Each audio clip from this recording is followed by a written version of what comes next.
Assalamualaikum warahmatullahi wabarakatuh. Waalaikumsalam warahmatullahi wabarakatuh. Anak-anakku semua, siang ini kalian sehat semua bukan?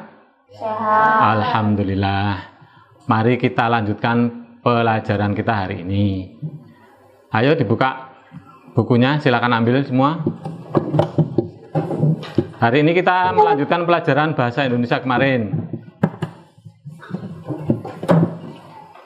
Dibuka halaman 45. Yaitu tentang kata tanya. Oke. Sudah semua? Sudah. Bapak akan menjelaskan tentang beberapa kata tanya. Kata pertama adalah apa?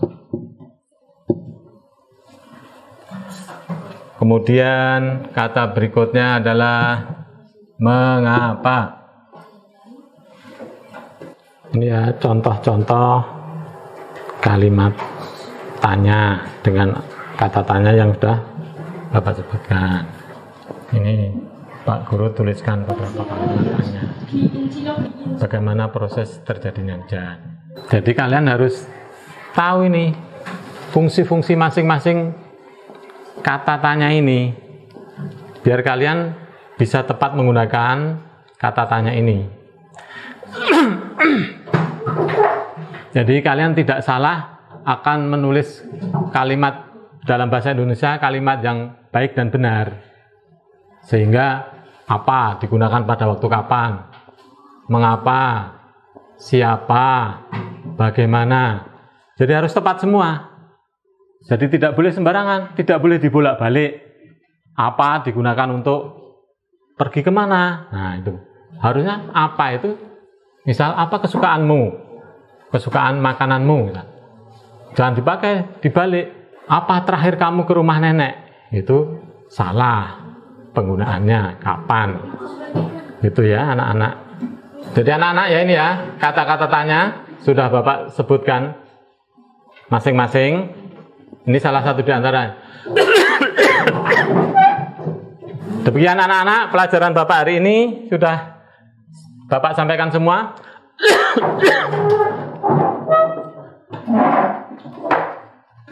Sudah selesai pelajaran kita hari ini. Semoga kalian semua dapat memahami apa yang Bapak sampaikan.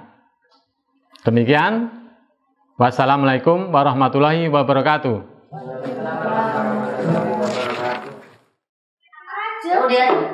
Boleh sih, boleh.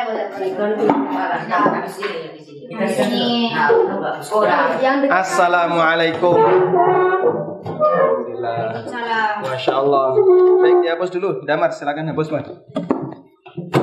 Astagfirullah. Kenapa kamu? Loh, kok diikat kayak gini? Dibenerin dulu deh. Duduk. Sakit nggak? Siapa yang ngikat tadi? Masya Allah. Itu kan membahayakan orang lain. Nggak boleh. Coba kalau misalnya tadi Damar mau ke belakang, terus dia buru-buru, larinya agak cepat, mungkin jatuhnya bisa lebih parah. Alhamdulillah tadi jatuhnya pelan. Dan Nabi SAW melarang membahayakan orang lain. Rasulullah SAW bersabda, la dharara wa la dhirar.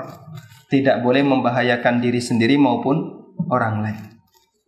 Dan orang kalau membahayakan orang lain sampai menyebabkan celaka, maka dia nanti nanggung resikonya.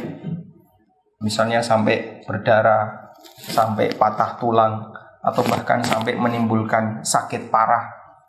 Maka yang menjadi penyebabnya dia harus menanggung resikonya. Paham ya? Makanya hati-hati, nggak boleh. Termasuk misalnya temennya lagi berdiri, terus kursinya diambil. Waktu duduk bisa jadi tengkuknya kena meja belakangnya. Itu bisa menimbulkan kematian. Hati-hati yang kayak gitu. Berarti tadi saya perhatikan waktu saya masuk ramai sekali. Terus coba lihat catatannya, kosong semuanya. pelajaran tadi nggak ada yang mencatat.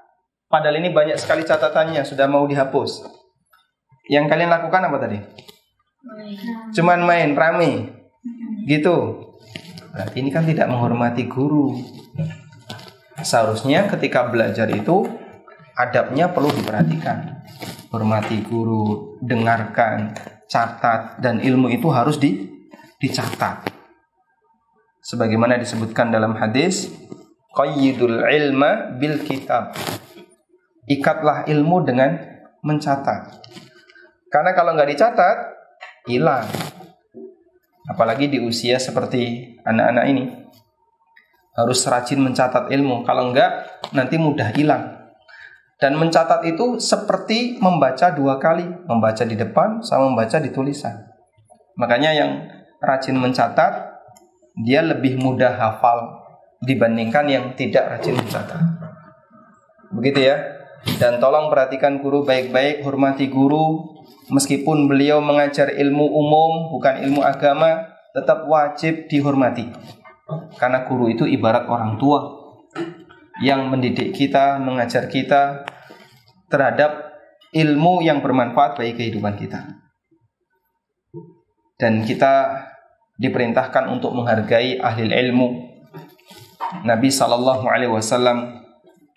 bersabda, apabila seorang hamba itu mati, maka seluruh amalnya putus kecuali 3 hal. Salah satunya adalah ilmu yang bermanfaat.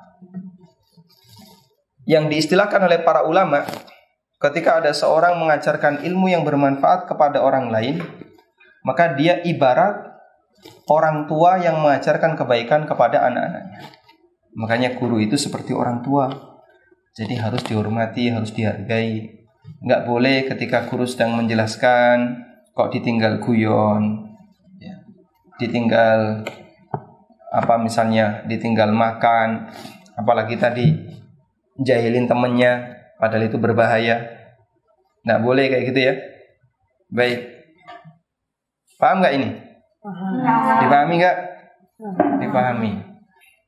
Belajar itu bukan semata untuk tujuan ujian. Termasuk yang perlu diperhatikan adalah masalah sopan santunnya. Makanya di sekolah itu tidak hanya menilai ujiannya saja.